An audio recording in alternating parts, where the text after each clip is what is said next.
দেখো আজকে ফ্যানটা খোলা হয়েছে, একটা জায়গা থেকে রিপ্লেসমেন্ট করা হচ্ছে বলে, তো প্লেস যেহেতু পরিবর্তন হবে তার জন্য ফ্যানটাকে খোলা হয়েছে পরিষ্কার করার জন্য।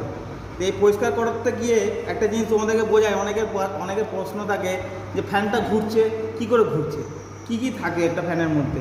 দেখো একটা ফ্যানের খোলার পরে দেখো দুটো পার্ট হলো, এরকম করে লাগানো ছিল, দুটো পার্ট হলো। দুটো পার্টের মধ্যে একটা জায়গায় দেখো বিয়ারিং দেখতে পাওয়া যাচ্ছে, আর একটা জায়গায় দেখো কয়েল বাঁধা আছে। ঠিক আছে, এই কয়েলটা তামার তার দিয়ে তৈরি। ঠিক আছে, এরপরে কথা হচ্ছে যে এই যে বিয়ারিংটা, এই বিয়ারিংয়ের কাজটা কি? এই বিয়ারিংয়ের কাজটা হচ্ছে এটাকে ঘোরানো। ঠিক আছে, আচ্ছা কয়েলটা কি করছে? কয়েলটার মধ্যে কিন্তু পাওয়ার সাপ্লাই যাচ্ছে। পাওয়ার সাপ্লাই যাওয়ার ফলে কি হচ্ছে যে এটাকে হিট উৎপন্ন করে এটাকে কিন্তু ঘোরাতে সাহায্য করছে। আর ঘোরাতে আর কি সাহায্য করে? এই বিয়ারিং কিন্তু সাহায্য করে।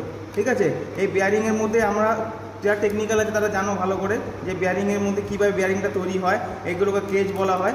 ঠিক আছে, ইনার রেস আর আউটার রেস, এইগুলো দুটোই কিন্তু কাজ করে বিয়ারিংয়ে, ফ্যান ঘোরাতে সাহায্য করে।